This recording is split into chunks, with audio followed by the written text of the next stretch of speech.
anything you advertised, what happened, right? And that's where, traditional forms of advertising are shrinking and digital as a medium is picking up. Right. However, unfortunately, the biggest pie of advertising is being taken away by the foreign companies like Google and Meta, and leaving beside a very small portion for the Indian players. What we say in investing industry is you're taking money from US, you're sending it back to the US. Yes, that's what is happening. So that's how media has evolved over the years.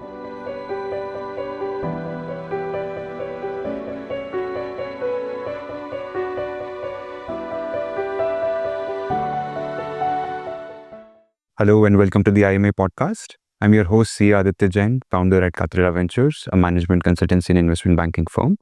Today, we have a special guest with us who has been in the media, broadcast, and technology industry for over 2 decades. A seasoned entrepreneur, an investor, a leader, and a chartered accountant who has been at the forefront of digital transformation, corporate strategy, and advertising and media. A seasoned and well-known person in the industry we have with us. It's an honor to have you, Mr. Jignesh Kenia. Welcome to the IMA podcast. Thank you so much. How should I address you? Jignesh, Mr. Kenia, JK? JK? Most of my friends call me Jig. JK? Oh, perfect. Yeah, my family calls me Jig. So I think, but JK is fine. All right. So JK, then we'll be structuring this whole conversation into 3 parts. First, we would love to know more about you, your personal background, your journey, what made you the leader you are today. And then we would love to understand about the career experience of 2 decades that you have in the media and broadcasting industry. We would be happy to understand about the latest trends, insights that we can draw out of your experience. And then a very in-depth understanding about your investing journey. You have been a pro investor and a seasoned investor for last few years. Happy to know more about that as well. So let's start with your personal journey. What made you who you are today? Sure. Thanks so much for this opportunity, and thanks to IMA for this. Totally loved the event and really excited about this. Incidentally, this is my first podcast, so very excited about it. So my journey, by educational background, I am a chartered accountant and a company secretary. Why CA? Why CS? Since my school days, I was very clear, and that was thanks to my grandfather. He was one of the first tax consultants in our community on that. So he was my role model. And despite me getting 87% in SSC those days, all my friends and family asked me to go take science. But I chose commerce because I was very clear I wanted to do this.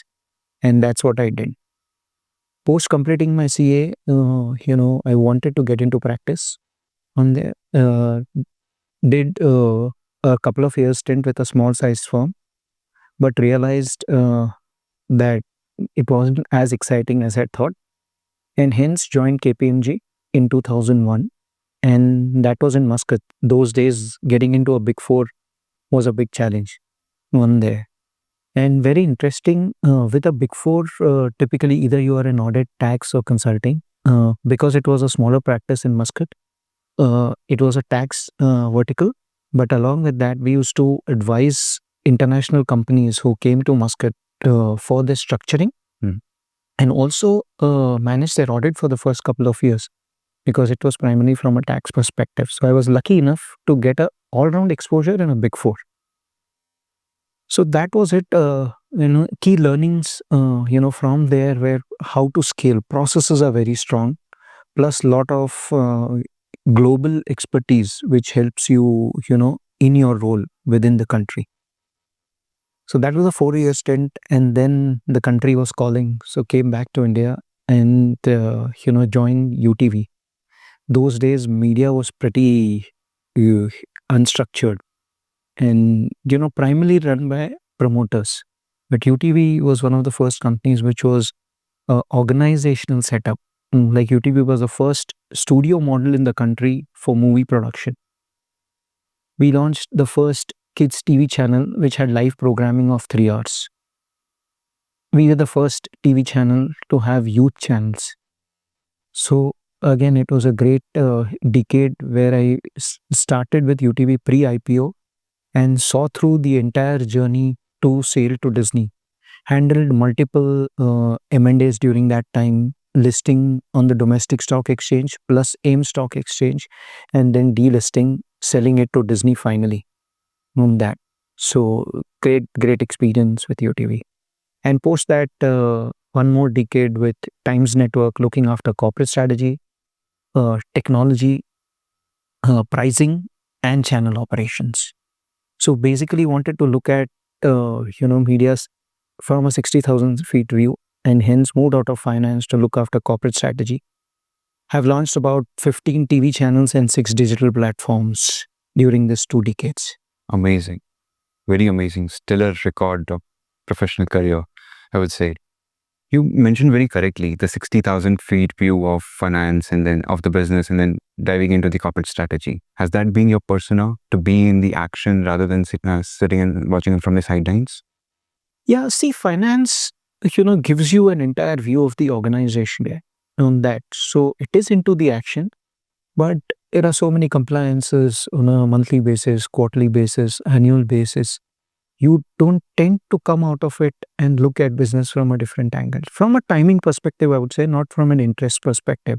And hence wanted to look at, corporate strategy after having understood the business to the depth. All right. JK, you started your career with KPMG. You moved into UTV. You saw it growing. You sold it to a great business, Disney, and you grew Times Network as well. What were some key moments in your whole journey which you would say were needle moving, which would have potentially shaped the industry or the business largely? What would be a few key decisions that you took in the journey? So let me say UTV again. My core contribution, or one piece which really made a difference for my career at UTV, was when I started the CFO role. I understood the business in detail, and so it was not merely an accounting job which I was doing. When you understand the business in detail, you understand the impact it is creating. Otherwise, typically finance and accounts is just about saying ये bill लेकर आओ, वो payment नहीं है, अभी पैसा नहीं मिलेगा. Correct. But when you understand the other side of it, you really appreciate that they are out in the market, facing competition and everything. How you can become an enabler rather than just being a controller or a CFO. On that. So that helped my career a big time. People appreciated that, and I grew very fast up the ladder at UTV. You very rightly mentioned, from being a supportive function to enabler function, that makes a whole lot difference. Let's come back to that journey question. The decisions of selling company like UTV to Disney, launching 16 TV channels of 11 or 16? 16. 6 digital platforms. 6 digital platforms and a lot of TV network channels as well. What were the decision or thought process behind those decisions? How did you structure your thought process? What were the parameters that you analyzed?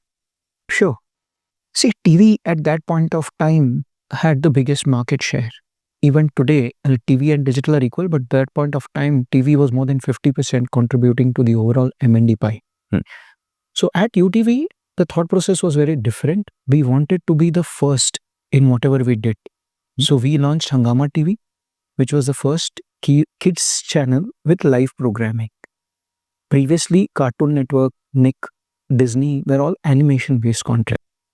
So we were the differentiator. We launched Bindas, again, which was a music channel, but with core live action programming and a bit of very youth-based programming. So again, that was the first youth channel in the country. Creating differentiations. Yes, Indianized program compared to MTV who was there, but again first. Then we launched UTV World Movies, which is in some sense Netflix today. We had movies across 42 countries, award-winning movies, critically acclaimed movies. Again, first of its kind in India. We were always the first movers. That's where we created that edge at UTV. When we come to, Times Network, which is the news channels, we launched Mirror Now, which was, in addition to Times Now, which was already there. Correct. And Mirror Now was a very differentiated, a citizen-based view of news.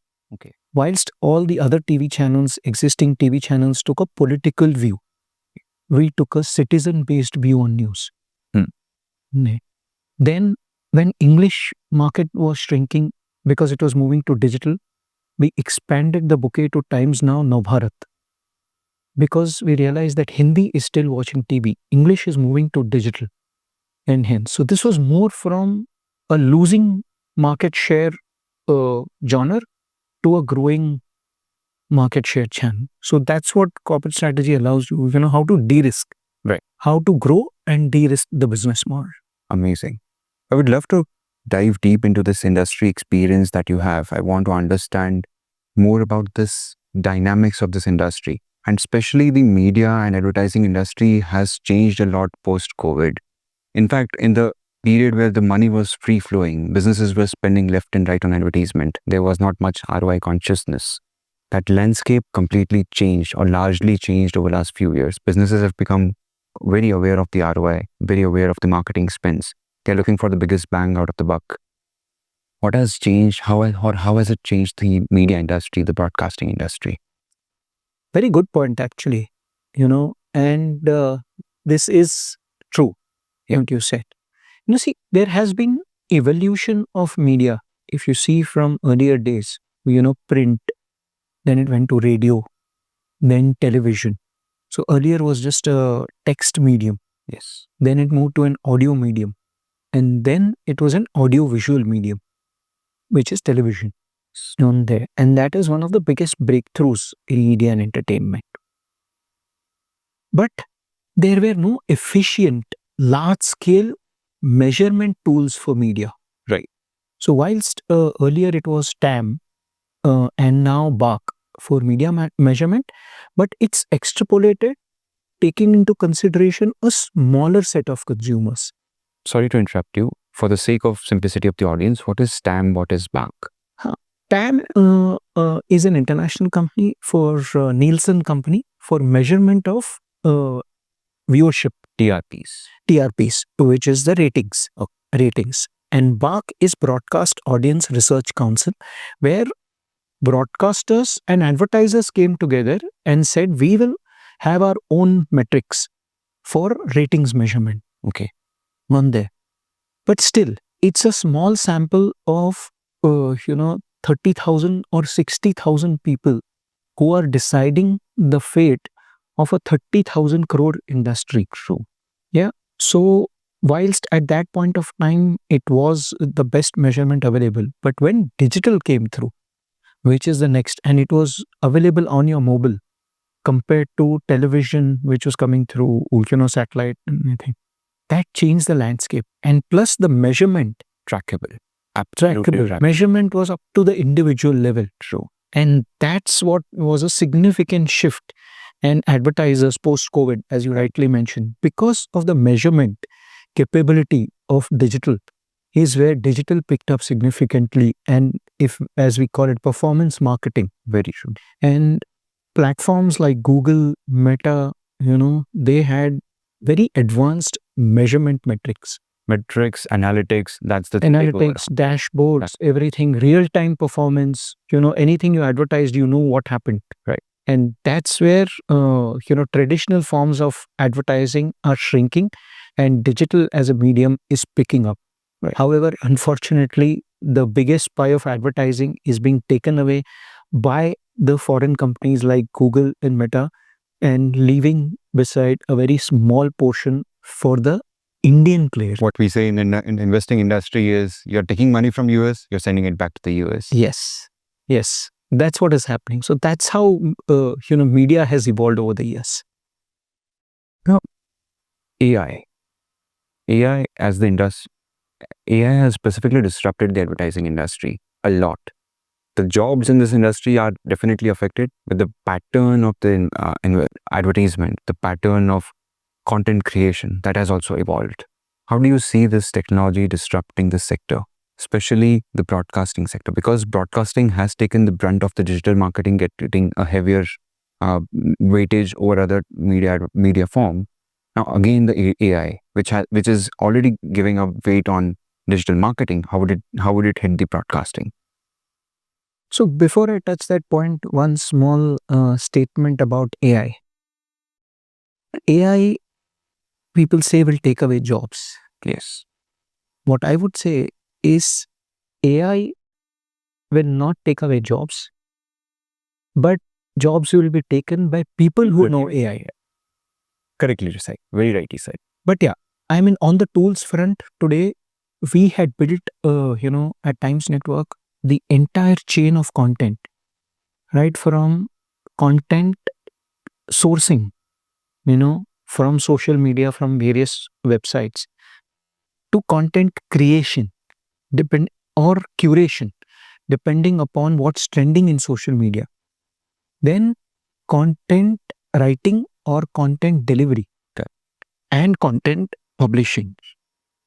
So today we have AI tools across this chain, right from content sourcing to publishing, including today, an anchor's voice, Yes. which can be voiceover.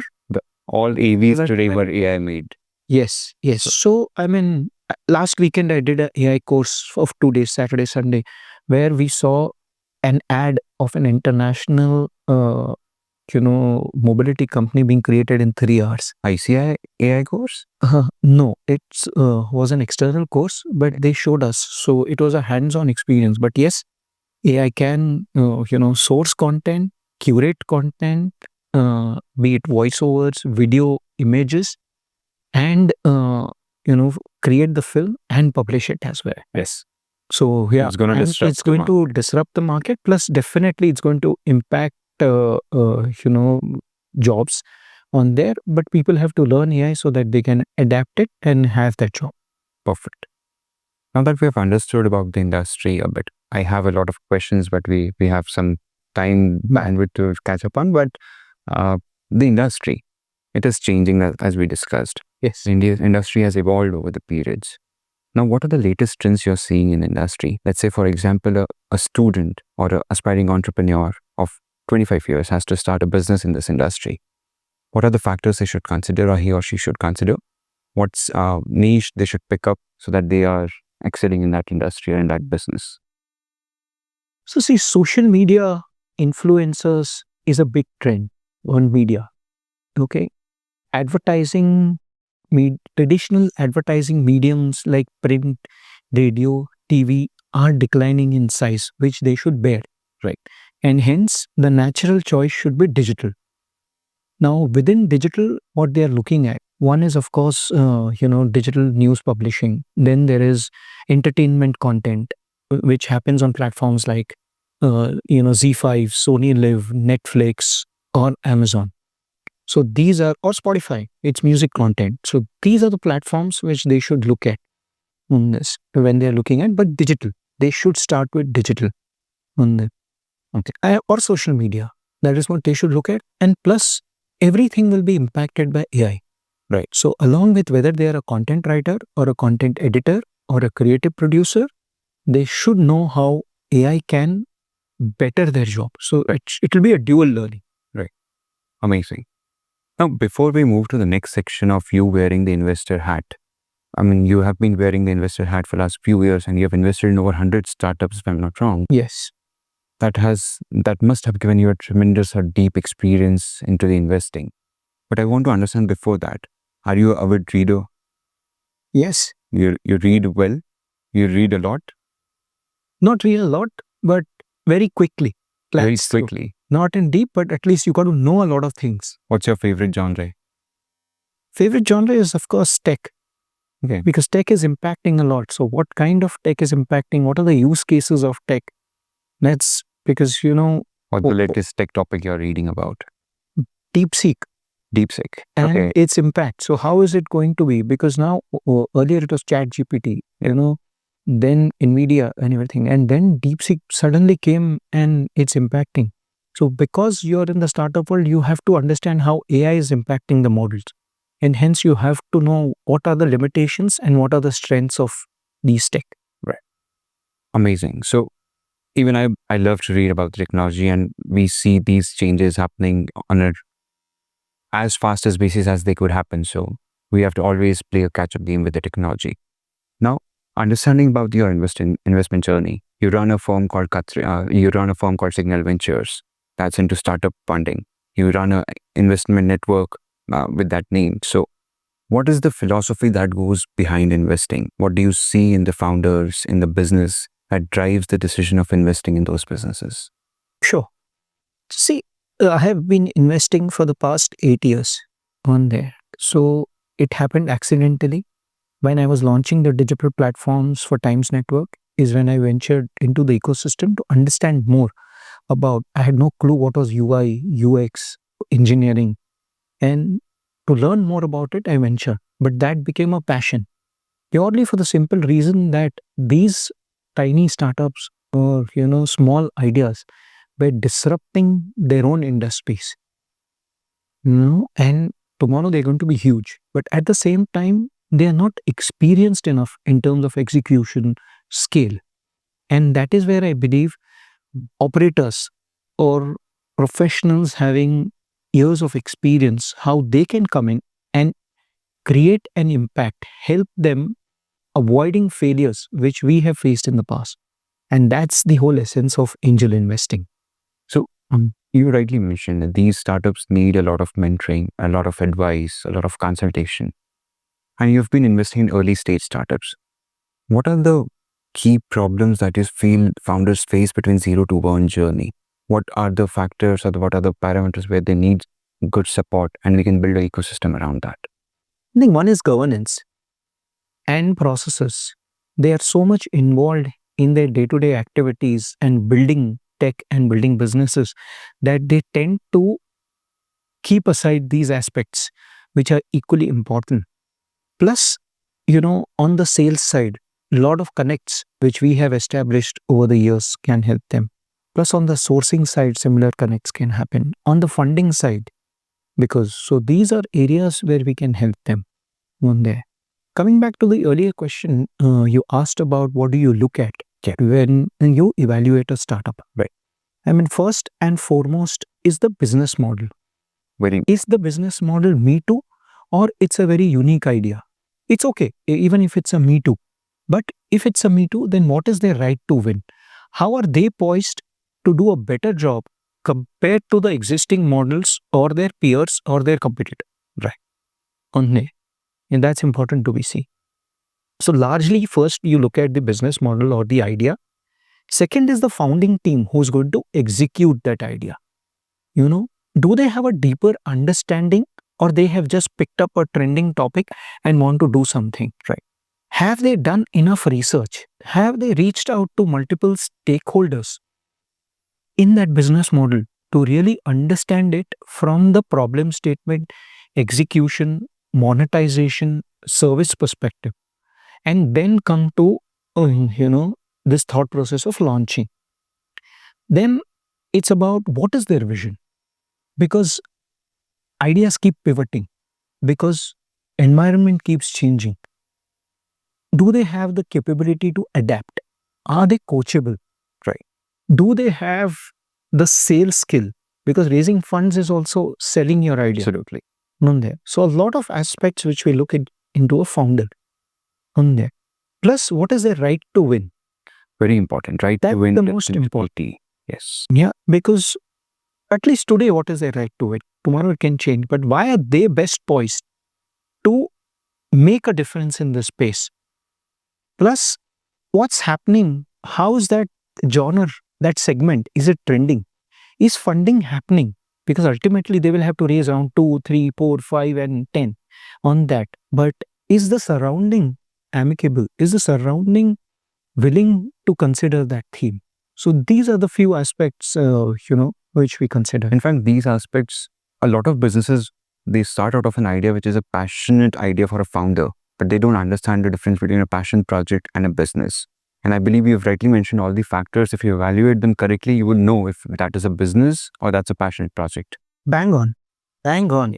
I mean, in the passion, they forget the consumer. Correct. They build what they are perceiving the problem rather than the real problem which is being faced by the consumer. And hence, passion has to be rightly balanced with the market, with the consumer, with the external scenario. Absolutely. I mean, maybe in the frenzy of startup, we might have forgot, but in Gujaratis and Marwadis, dhanda is jo jeb mein paisa la raha hai. Correct. Unit economics. Unit economics. As they call it. At the end of the day, business has to make money. Correct. So, yeah, that's, of course, a very important point. But what happens is, at the stage at which angel investors come in, that model is not very well established. But yes, how will it evolve over a period of time, 6 months down the line, 18 months down the line, 3 years down the line? They should have some visibility of it, right? Or at least some idea about it. Perfect. Now, I want to end with a few quick fire rapid fire questions. I want to start with, we are seeing a lot of angel funds, angel networks coming up. How is Signal Venture different from that? We have been investing, both of us, me and Samit, my partner, have been investing for the past 8 to 9 years. Both of us have experience of 35 years combined in different industries like media and entertainment, consulting, food, private equity, health tech. So this is the experience which we bring in. So it's sort of an operator VC model which we follow at Signal Ventures. It's not pure just cutting a check. That's the differentiation that you create. Yeah, and we have seen today a lot of investors who have 2 years, 3 years of investing experience starting angel networks. So we believe that our 2 decades of experience of handling corporates and seeing the ups and downs will have a differentiator whilst we mentor startups and choose startups to fund it. All right. Best business advice you have received? Best business advice: move quickly. Okay. Most promising industry for startup investments right now? Energy and space tech. Okay. And consumer is evergreen. Amazing. Most underrated skills of entrepreneurs? Patience. Patience. They tend to move really fast because, as they said, but they need to sit back and think through. All right. One mistake startups should avoid? Just going with the noise. Have conviction in what you want to build. Avoid the noise. Just learn from the failures. 3 books every entrepreneur should read? 0 to 1. Good to Great? Yeah, Good to Great. That's another one. Yeah. And of course, the money book. And the Morgan yeah, this is Psychology of Psychology of Yeah. Perfect. And then, what are the hot sectors Signal Ventures is looking at right now? The space tech, ed tech. Yeah. So basically, see, whilst we are sector agnostic, we have a bias for media tech, consumer, and health tech because we come from that background and understand. But also, currently we are exploring a lot of, AI startups on there, whilst it's very difficult because models are changing and new tools are coming in. But how AI is going to impact. So every startup we look at, we are seeing how AI can add value onto this. Thank you so much for patiently answering these questions. Let's wrap up quickly with one sentence message for all the business leaders, industry leaders, and aspiring entrepreneurs. Whatever for traditional business folks, please befriend technology because future all business are going to be impacted and scalability is going to come through tech, and hence just befriend technology. To new entrepreneurs, just have the mindset along with your tech mindset, have the mindset of the old business operators of profitability and have a right mix of both. All right. Thank you so much, JK, for patiently answering all these questions and sharing amazing insights out of the industry. Thank you so much. Thank you so much. It was a pleasure. It was a pleasure to have you here. Thank you. All the best.